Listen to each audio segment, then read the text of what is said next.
ये आप लोग का हिंदी ए है, भाषा, संप्रेषण और संचार। यही आप लोगों का मोस्ट इंपॉर्टेंट जितने भी इस सब्जेक्ट में से क्वेश्चन हो सकते थे वो आप लोगों के लिए लेके आ चुका हूं। तो बिना स्किप किए इस वीडियो को पूरा देख लेना, ठीक है। और इसी वीडियो में आप लोगों का यूनिट 1 संप्रेषण सामान्य परिचय और यूनिट 2 संप्रेषण और संचार के विविध रूप, दोनों ही यूनिट इसी एक वीडियो में कंप्लीट करवाने वाला हूं, वो भी चैप्टर वाइज। आप लोगों को क्वेश्चन और क्वेश्चन के आंसर आप लोगों को डिस्क्रिप्शन में लिंक दिया गया है, वहां से जाके अपना क्वेश्चन का आंसर कलेक्ट कर सकते हो, ठीक है। तो जाओ फटाफट और फिर अपना आंसर कलेक्ट कर लेना। और यहाँ पे देख सकते हो इस वेबसाइट पे आप लोगों को सारे ही स्ट्रीम के, जैसे कि बीए प्रोग्राम हो गए, बीए इंग्लिश ऑनर्स हो गए, फिर बीए इकोनॉमिक्स ऑनर्स हो गए, उसके बाद बीए पॉलिटिकल साइंस ऑनर्स हो गए, और उसके बाद आप लोगों को बीकॉम ऑनर्स हो गए, और उसके बाद आप लोगों को बीकॉम ऑनर्स,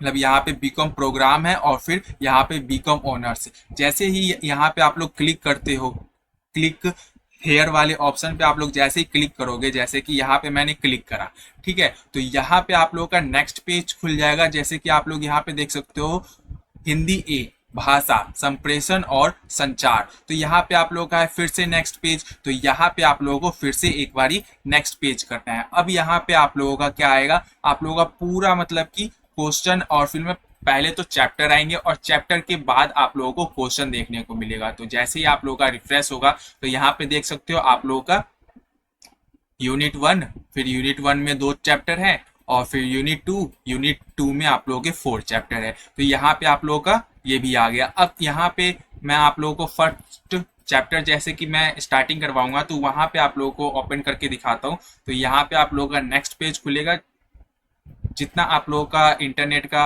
स्पीड रहेगा उसके हिसाब से आप लोगों का खुल जाएगा, ठीक है। तो यहाँ पे आप लोग देख सकते हो, जैसे कि देखो यहाँ पे सारे क्वेश्चन है और क्वेश्चन के आंसर भी आप लोगों को प्रोवाइडेड है, क्योंकि ये सारे लिंक है, ठीक है, ये सारे लिंक है। तो इन पे जैसे ही आप लोग क्लिक करोगे तो इसका आंसर का जो पेज रहेगा वो आप लोगों के सामने देखने को मिल जाएगा। तो जैसे मैं दूसरा क्वेश्चन आप लोगों के सामने खोल के दिखाता हूँ।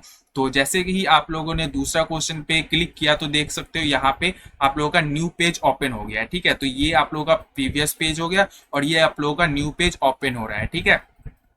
तो जैसे ही ये पेज ओपन होगा आप लोगों को इस क्वेश्चन का पूरा आंसर देखने को मिल जाने वाला है, ठीक है। तो ये भी आप लोगों को डिस्क्रिप्शन में लिंक है, वहां से जाके विजिट कर लेना वेबसाइट पे और वहां से अपना आंसर स्टडी कर सकते हो। तो हमारा अभी नेट ओपन हो रहा है। देखो जैसे ही हमारा ये साइड ओपन हुआ तो यहाँ पे आप लोगों को देखो क्वेश्चन लिखा हुआ है, ठीक है, क्वेश्चन मैच कर लो। दूसरा क्वेश्चन क्या है, संप्रेषण की प्रक्रिया में शामिल मुख्य तत्व क्या है, ठीक है। और यहाँ पे भी हमारा सेम क्वेश्चन है, ठीक है, ओके। अब उसके बाद आप लोगों का क्या है, अब यहाँ पे आप लोगों का आंसर गिवन है, तो यहाँ से आप लोग अपना आंसर स्टडी कर सकते हो, ठीक है। तो ये आप लोगों का क्वेश्चन और क्वेश्चन के साथ आप लोगों को आंसर भी देखने को मिल जाने वाले हैं, ठीक है। तो चलो फिर स्टार्ट कर देते हैं। हमारा फर्स्ट क्वेश्चन आप लोगों का क्या है, फर्स्ट चैप्टर मतलब कि ये है आप लोगों का यूनिट 1 का चैप्टर 1 है, ठीक है। तो फर्स्ट क्वेश्चन आप लोगों का क्या है, संप्रेषण, संचार क्या है, ठीक है, मतलब कि संचार क्या होता है उसके बारे में थोड़ा सा डेफिनेशन देना है। उसका सेकंड क्वेश्चन है आप लोगों का संप्रेषण की प्रक्रिया में शामिल मुख्य तत्व क्या है, ओके। उसके बाद आप लोगों का संप्रेषण की प्रक्रिया में संदेश को स्रोत में गंतव्य तक कैसे भेजा जाता है, मतलब कि गंतव्य मतलब कि आप लोगों का रिसीवर एंड, ठीक है, रिसीवर एंड आप लोग समझ सकते हो, या फिर मतलब कि कोई सा भी एंड, मतलब कि जिस पर्सन को आप लोग को भेजना है तो दूसरा एंड कौन सा है, मतलब कि आप लोगों ने अपने एंड से सेंड किया, ठीक है, तो दूसरे एंड पे जाके रिसीव भी तो होगा, तो वही है। फिर फोर्थ क्वेश्चन आप लोगों का संप्रेषण में भेजे जाने वाले विभिन्न प्रकार के संदेश क्या हो सकते हैं, मतलब कि कोई भाई आप लोग मैसेज भेजते हो कि वो मैसेज कितने टाइप्स के होते हैं वो आप लोगों को इस क्वेश्चन में बताना है, ठीक है। उसके बाद आप लोगों का है नेक्स्ट क्वेश्चन, संप्रेषण प्रक्रिया में स्रोत की क्या क्या भूमिका होती है, ठीक है। तो ये आप लोगों का क्वेश्चन एक बारी ये कर लेना, ये आप लोगों का मोस्ट इंपॉर्टेंट क्वेश्चन है, ठीक है। तो ये वाला क्वेश्चन आप लोग एक बारी केयर से पढ़ लेना जरूर, ठीक है। उसके बाद आप लोगों का है नेक्स्ट क्वेश्चन, संप्रेषण की प्रक्रिया में संचार के विभिन्न माध्यम या चैनल क्या क्या होते हैं। ये भी आप लोगों का क्वेश्चन इंपॉर्टेंट है, ठीक है। जैसे मैं आप लोगों को इंपॉर्टेंट क्वेश्चन बता रहा हूँ वो आप लोगों को एकदम अच्छे से करके ही जाने हैं, ठीक है। उसके बाद आप लोगों का है नेक्स्ट क्वेश्चन, संप्रेषण की प्रक्रिया में संदेश को कोड करने और डिकोड करने की का कैसे प्रक्रिया होता है, ठीक है। मतलब कि कोई भी जो भी मैसेज सेंड करते हो तो उसको कोड लैंग्वेज में चेंज किया जाता है। मतलब कि आप लोग सिंपल समझो, व्हाट्सएप पे आप लोगों ने कोई सा भी मैसेज सेंड किया, ठीक है, तो व्हाट्सएप जो कंपनी है वो प्रोवाइड करती है कि आप लोगों का कोई सा भी मैसेज कहीं पे भी लीक नहीं होगा। तो वो क्या करते हैं, जैसे कि आप लोगों ने हाई लिखा, ठीक है, तो उसको व्हाट्सएप के सॉफ्टवेयर क्या करेंगे, कोड में लिख देंगे 10010000 ऐसे करके कोड में लिख देंगे, ठीक है। और जो जिस पर्सन को आप लोगों ने सेंड किया है वहां पे जाके फिर से ये डिकोड होगा HY हाई करके, फिर उसके ये स्क्रीन पे दिखेगा हाई। तो ये वाला प्रोसेस होता है, ठीक है। तो ये आप लोग कैसे प्रक्रिया होते हैं, मतलब प्रोसेस क्या क्या होता है वो आप लोगों को इस क्वेश्चन में बताना है, ठीक है। उसके बाद आप लोगों का नेक्स्ट क्वेश्चन, प्रभावी संप्रेषण के लिए संभावित बाधाएं क्या हो सकती है और उन्हें कैसे पार किया जा सकता है। मतलब कि कोई सी भी प्रॉब्लम, अगर किसी मैसेज को सेंड किया है और वो मतलब डिलीवर नहीं हुआ तो क्या क्या प्रॉब्लम हो सकती है। फर्स्ट आप लोगों का इंटरनेट चल रहा है नहीं चल रहा, फिर दूसरा ये जो जिसको आप लोगों ने सेंड किया है उसका इंटरनेट चल रहा है नहीं चल रहा है, या फिर सर्वर में कोई प्रॉब्लम आ रखी है। तो वो आप लोगों का मतलब प्रॉब्लम हो गया, तो उसका सॉल्यूशन और फिर कैसे पार किया जा सकता है वो आप लोगों को बताना है। नेक्स्ट क्वेश्चन आप लोगों का, प्रक्रिया में प्रतिक्रिया कैसे संदेश प्रक्रिया में योगदान देती है। मतलब कि प्रक्रिया मतलब जो प्रोसेस होता है उसको प्रतिक्रिया मतलब कि उसका रिस्पॉन्स कैसे किया जाता है वो आप लोगों को इस क्वेश्चन में बताना है, ठीक है। उसके बाद आप लोगों का नेक्स्ट क्वेश्चन, संप्रेषण की प्रक्रिया को समझाने वाले विभिन्न मॉडल या सिद्धांत क्या है। मतलब कि जो संचार है उसके जो प्रोसेस हैं उसको मतलब कि डिफरेंट डिफरेंट क्या क्या मॉडल है और उसके क्या क्या सिद्धांत है वो आप लोगों को इस क्वेश्चन में बताना है, ठीक है। उसके बाद आप लोगों का नेक्स्ट क्वेश्चन, यहाँ संप्रेषण और संचार तथा संप्रेषण के विभिन्न आयाम के सबसे महत्वपूर्ण प्रश्न है। मतलब कि आप लोगों को इस क्वेश्चन में बोला है कि जो संचार है उसके विभिन्न आयाम क्या क्या है और वो कैसे इंपॉर्टेंट है वो आप लोगों को इस क्वेश्चन में बताना है, ठीक है। तो यहाँ पे आप लोग आ चुके हो अब यूनिट नंबर तो 1 ही है, ठीक है, बट यहाँ पे आप लोगों का लेसन 2 हो चुका है। तो लेसन 2 आप लोगों का क्या है, संप्रेषण और संचार तथा संप्रेषण के विभिन्न आयाम, ठीक है। तो यहाँ पे आप लोगों का फर्स्ट क्वेश्चन है, संप्रेषण क्या है और इसका महत्व क्या है। मतलब कि संचार क्या है और इसका क्या क्या इंपॉर्टेंस है वो आप लोगों को बताना है, ठीक है। उसके बाद नेक्स्ट क्वेश्चन है, संप्रेषण और संचार के बीच में क्या अंतर है। मतलब कि संप्रेषण क्या होता है और संचार क्या होता है, मतलब कि इसके बीच में डिफरेंसेस। तो 5 डिफरेंसेस लिख देना, आप लोगों के फुल मार्क्स मिल जाने वाले हैं यहाँ पे, ठीक है। तो नेक्स्ट क्वेश्चन आप लोगों का, संप्रेषण की प्रक्रिया में कौन कौन से मुख्य तत्व होते हैं। मतलब कि जो संप्रेषण है उसका जो प्रोसेस है उसमें कौन कौन से इंपॉर्टेंट पॉइंट्स है या फिर मेजर पॉइंट्स, आप लोग मेजर की वर्ड्स बोल लो, वो आप लोगों के कौन कौन है वो आप लोगों को इस क्वेश्चन में बताना है। उसके बाद नेक्स्ट क्वेश्चन है, संप्रेषण के विभिन्न प्रकार क्या है। मतलब कि संप्रेषण कितने टाइप्स के होते हैं। ओके, उसके बाद आप लोगों का है नेक्स्ट क्वेश्चन, संप्रेषण के आयाम क्या है और उनका महत्व क्या है। मतलब कि संप्रेषण के आयाम क्या है और उसकी क्या क्या इंपॉर्टेंस है। उसके बाद नेक्स्ट क्वेश्चन है आप लोगों का, भाषा क्या है और संप्रेषण में इसकी क्या भूमिका है। मतलब कि ये वाला क्वेश्चन आप लोगों का इंपॉर्टेंट है, ठीक है। भाषा क्या है और उसके संप्रेषण में क्या इंपॉर्टेंस है वो आप लोगों को बताना है, ठीक है। संप्रेषण में इंटरपर्स क्या है और इसके प्रकार क्या है। मतलब कि इंटरपर्स क्या होते हैं संप्रेषण में और उसके कितने टाइप्स होते हैं। ओके, उसके बाद आप लोगों का नेक्स्ट क्वेश्चन, संप्रेषण के विभिन्न माध्यम और तकनीक क्या है। ये आप लोगों का इंपॉर्टेंट क्वेश्चन है, ठीक है। ओके, उसके बाद आप लोगों का नेक्स्ट क्वेश्चन, संप्रेषण के प्रभावी तरीके क्या हैं और उनका उपयोग कैसे किया जा सकता है। मतलब कि जो तरीके हैं, मतलब कि कितने कितने टाइप से वो यूज किए जाते हैं वो आप लोगों को बताना है इस क्वेश्चन में। ओके, आधुनिक संचार के विकास में संप्रेषण का क्या महत्व है, ठीक है। तो ये भी आप लोगों का क्वेश्चन इंपॉर्टेंट होने वाला है, ठीक है। तो ये वाला आप लोग क्वेश्चन कर लेना। ओके, तो अब हम खोल लेते हैं यूनिट नंबर 2। तो यहाँ पे आप लोगों का यूनिट नंबर 1 कंप्लीट हो चुका है, ठीक है। इसको यहाँ पे नहीं खुलना था इस। अब हम लोग खोलते हैं अपना यूनिट नंबर 2, जो कि आप लोगों का है, यहाँ पे आप लोगों का खुल चुका है यूनिट नंबर 2। ओके, तो ये आप लोगों का यूनिट नंबर 2 का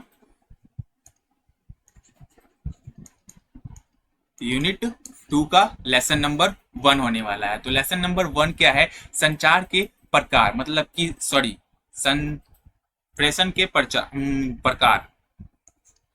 संप्रेषण के कितने प्रमुख प्रकार होते हैं, मतलब कि कितने टाइप्स होते हैं।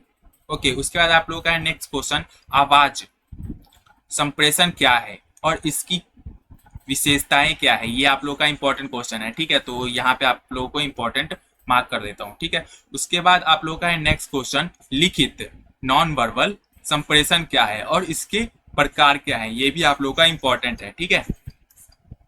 यहाँ पे आवाज वाला है, यहाँ पे लिखने वाला है, यहाँ मतलब कि ये वाला रेडियो वाला है, ठीक है, क्योंकि रेडियो में वॉइस आती है ना ओनली। और ये वाला आप लोगों का है न्यूज़पेपर। न्यूज़पेपर में क्यों? न्यूज़पेपर में हम लोग लिखा हुआ रहता है और उसको हम लोग पढ़ते हैं, और यहाँ पे रेडियो में मतलब आवाज आती है, उसको हम लोग सुन के न्यूज पता करते हैं। तो ये दोनों आप लोगों का इंपॉर्टेंट क्वेश्चन होने वाले हैं। उसके बाद नेक्स्ट क्वेश्चन है, अंग प्रेषण क्या है और इसकी महत्वपूर्ण तत्व क्या है, ठीक है। उसके बाद आप लोग का है इंटरनेट और डिजिटल संप्रेषण क्या है और कैसे काम करते हैं। ये आप लोगों का क्वेश्चन इंपॉर्टेंट होने वाला है, ठीक है।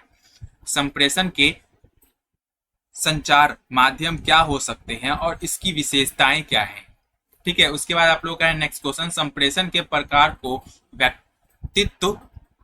व्यक्तिगत और सामाजिक संप्रेषण के कैसे विभाजन किया जा सकता है। मतलब कि जो संप्रेषण होते हैं उसको व्यक्तिगत और फिर सामाजिक, मतलब कि किसी पर्सनल और फिर किसी सोशल में आप लोगों को कंपेयर बताना है। ओके, उसके बाद आप लोगों का है नेक्स्ट क्वेश्चन, संप्रेषण के सामाजिक और प्राधिकरणीय संप्रेषण क्या है और इसके उदाहरण क्या है। ओके, उसके बाद आप लोग का है नेक्स्ट, संप्रेषण के न्यायिक और न्यायिक तत्व क्या है। उसके बाद आप लोगों का है नेक्स्ट क्वेश्चन, संप्रेषण के प्रकार में बाधाएं और समाधान क्या हो सकते हैं। मतलब कि आप लोगों का जो संप्रेषण है उसमें क्या क्या प्रॉब्लम है और फिर क्या क्या उसका बेनिफिट है, वो आप लोगों को बताना है। ओके, ये आप लोगों का है यूनिट नंबर 2 से लेसन नंबर 2, ठीक है। तो लेसन नंबर 2 में आप लोगों का जो क्वेश्चन है, फर्स्ट क्वेश्चन, वो आप लोगों का क्या है, यहाँ पे आप लोग लेसन भी मैच कर सकते हो अपना, ठीक है। तो आप लोगों का फर्स्ट लेसन मतलब सेकंड लेसन में से फर्स्ट क्वेश्चन क्या है, सर्वेक्षण आधारित प्रतिवेदन क्या है और उसका महत्व क्या है, ठीक है। उसके बाद नेक्स्ट क्वेश्चन है, कोरोना और मानसिक स्वास्थ्य के संबंध में सर्वेक्षण आधारित प्रतिवेदन क्यों महत्वपूर्ण है। यह आप लोगों का इंपॉर्टेंट क्वेश्चन है, ठीक है। ओके, उसके बाद आप लोगों का है क्रिप्टो जागरूकता अभियान से संबंधित सर्वेक्षण आधारित प्रतिवेदन कैसे तैयार किए जाते हैं। ये भी आप लोगों का इंपॉर्टेंट क्वेश्चन है, क्योंकि क्रिप्टो जो होते हैं, क्रिप्टो करेंसी, उसके ऊपर कैसे कैसे संबंध से आधारित आप लोगों के सामने मतलब कि एडवर्टाइज आते हैं, वो उससे रिलेटेड आप लोग लिख सकते हो। उसके बाद आप लोग का है पूरा निस्तारण योजना पर सर्वेक्षण आधारित प्रतिवेदन क्यों जरूरी है और इसे कैसे संभाला जा सकता है, ठीक है। उसके बाद आप लोग का है नेक्स्ट क्वेश्चन, प्रतिवेदन तैयार करने के लिए कौन कौन से डेटा संग्रह के तरीके उपयोगी हो सकते हैं, ठीक है। उसके बाद आप लोगों का है नेक्स्ट क्वेश्चन, सर्वेक्षण आधारित प्रतिवेदन में कौन कौन से विशेषताएं शामिल होनी चाहिए। मतलब कि जो सर्वेक्षण आधारित प्रतिवेदन है उसमें क्या क्या मतलब की इंपॉर्टेंस होनी चाहिए, वो आप लोगों को बताना है। नेक्स्ट क्वेश्चन आप लोगों का, रिपोर्ट में सही और सूचनात्मक तथ्यों को प्रस्तुत करने के लिए कौन कौन से विजुअल और ग्राफिक्स उपयोगी हो सकते हैं। मतलब कि जो भी आप लोगों को रिपोर्ट्स या फिर कुछ भी आप लोग नॉलेज देने वाले मतलब पोस्ट आप लोग बनाते हो, तो उसमें कौन कौन से विजुअल और फिर विजुअल एंड ग्राफिक्स यूज करके आप लोग उसको बनाते हो, वो आप लोगों को इस क्वेश्चन में करना है, ठीक है। उसके बाद आप लोग का है नेक्स्ट क्वेश्चन, प्रतिवेदन को सुरक्षित रखने के लिए डेटा की संरक्षा के लिए कौन कौन से उपाय अपनाए जा सकते हैं। ठीक है, उसके बाद आप लोग का है नेक्स्ट क्वेश्चन, सर्वेक्षण आधारित प्रतिवेदन के यथार्थता की जांच करने के लिए कौन से वैधानिक और वैज्ञानिक मानकों का पालन किया जाना चाहिए। ठीक है, उसके बाद आप लोगों का है नेक्स्ट क्वेश्चन, प्रतिवेदन को किसी विशेष गणतंत्र सरकारी अवस्था अथवा गैर सरकारी संगठन तक पहुंचाने के लिए कौन कौन से तरीके अपनाए जा सकते हैं। ठीक है, तो ये आप लोगों का लेसन नंबर 3 ये सेकंड में से था, जो भी मोस्ट इंपॉर्टेंट क्वेश्चन हो सकते थे। और यहाँ पे आप लोगों का यूनिट 2 लेसन नंबर 3। ठीक है, तो लेसन नंबर 3 से आप लोगों का है फर्स्ट क्वेश्चन, अनुच्छेद लेखन क्या होता है और इसकी क्या विशेषताएं हैं। तो ये आप लोगों का मोस्ट इंपॉर्टेंट क्वेश्चन है। ठीक है, अनुच्छेद लेखन के तत्व क्या होते हैं और एक सुव्यवस्थित अनुच्छेद के लिए कौन कौन से नियम पालन होते हैं, ये भी आप लोगों का इंपॉर्टेंट क्वेश्चन है। ठीक है, उसके बाद संवाद लेखन क्या है और इसके प्रकार क्या है। उसके बाद संवाद लेखन के लिए किसी संवाद के प्रमुख तत्व क्या होते हैं और इसे लिखते समय कौन कौन से नियम ध्यान में रखने चाहिए, ये भी आप लोगों का इंपॉर्टेंट क्वेश्चन है। ठीक है, ओके, उसके बाद अब आगे मूव करते हैं। तो आगे है हमारा डायरी लेखन क्या है और इसके महत्व क्या है, मतलब कि डायरी लेखन क्या होता है और उसके क्या क्या इंपॉर्टेंस है। फिर डायरी लेखन में किसी घटना, अनुभव या व्यक्तिगत विचारों को लिखने के लिए कौन कौन से उपायों का उपयोग किया जाता है। ओके, उसके बाद आप लोग का है ब्लॉक लेखन क्या होता है, इसकी विशेषताएं क्या होती है। ठीक है, फिर ब्लॉक लेखन के अधिकांश डिजिटल माध्यम का उपयोग होता है, इसे कैसे शुरू किया जाए और ब्लॉग लेखन के लिए क्या क्या ध्यान में रखना चाहिए। ठीक है, ब्लॉग लेखन वाला आप लोगों का इंपॉर्टेंट क्वेश्चन है। ठीक है, तो उसके बाद आप लोगों का है विविध रूपों में लेखन में भाषा का क्या महत्व होता है और विभिन्न रूपों में लेखन के लिए कौन कौन से भाषाएं नियम अपनाए जाते हैं। ठीक है, उसके बाद आप लोगों का नेक्स्ट क्वेश्चन, विभिन्न रूप में लेखन के लाभ और प्रयोग क्षेत्र में के बारे में विस्तार में बताइए। ठीक है, तो यहाँ पे आप लोग का आ चुका है अब यूनिट 2 से लेसन नंबर 4, ये आप लोगों का लास्ट लेसन होने वाला है। तो लास्ट लेसन का फर्स्ट क्वेश्चन क्या है, संपादकीय लेखन क्या होता है और इसका महत्व क्या है, संपादकीय लेखन के मुख्य लक्ष्य और उद्देश्य क्या होते हैं, यह आप लोगों का इंपॉर्टेंट क्वेश्चन होने वाला है। ठीक है, उसके बाद आप लोगों का संपादकीय लेखन के लिए किसी विषय का चयन कैसे किया जाता है। उसके बाद आप लोगों का संपादकीय लेखन में कैसे एक ठोस विचारधारा और रचनात्मक को व्यक्त किया जाता है। फिर उसके बाद आप लोगों का संपादकीय लेखन के समर्पित लेखक किसे कहा जाता है और इसकी क्या विशेषताएं होती है। उसके बाद आप लोग का है नेक्स्ट क्वेश्चन, संपादकीय लेखन में कौन कौन से तत्व होते हैं, जैसे कि प्रस्तावना, विवेचना, आलोचना, निर्णय आदि। ठीक है, तो ये वाला आप लोगों का इंपॉर्टेंट क्वेश्चन है। ठीक है, इसको भी आप लोग मार्क कर लेना है एक बार। ठीक है, ओके, उसके बाद आप लोगों का है नेक्स्ट क्वेश्चन, संपादकीय लेखन के लिए उपयुक्त शैली, भाषा और संचार क्या होते हैं। इसके बाद आप लोगों का संपादकीय लेखन के तर्क, समर्थ, सटीक तथ्य, प्रमाण, उदाहरण आदि को कैसे प्रयोग किया जाता है। उसके बाद आप लोगों का है नेक्स्ट क्वेश्चन, संपादकीय लेखन में किसी विषय पर अपने विचारों को प्रस्तुत करने के लिए कौन कौन सी प्रभावशाली युक्तियां अपनाई जा सकती है। तो ये भी आप लोगों का इंपॉर्टेंट क्वेश्चन है, इसको भी आप लोग एक बार ही अच्छे से करके जाना। ठीक है, उसके बाद आप लोग का नेक्स्ट और लास्ट क्वेश्चन, संपादकीय लेखन के माध्यम से सामाजिक, राजनीतिक, आर्थिक या किसी अन्य मुद्दे पर कैसे संचार किया जा सकता है और इसका क्या प्रभाव पड़ता है। ठीक है, तो ये आप लोगों के मोस्ट इंपॉर्टेंट क्वेश्चन हो सकते थे आप लोगों के हिंदी ए में से, जो कि आप लोगों के यूनिट 1 और यूनिट 2 दोनों ही आप लोगों को इस वीडियो में कवर करवाया गया है। तो अगर आप लोग को इसका पीडीएफ चाहिए तो लिंक डिस्क्रिप्शन में है, वहां से जाके अपना पीडीएफ परचेस कर सकते हो। मिलते हैं नेक्स्ट वीडियो में नेक्स्ट किसी सब्जेक्ट के साथ। Thank you.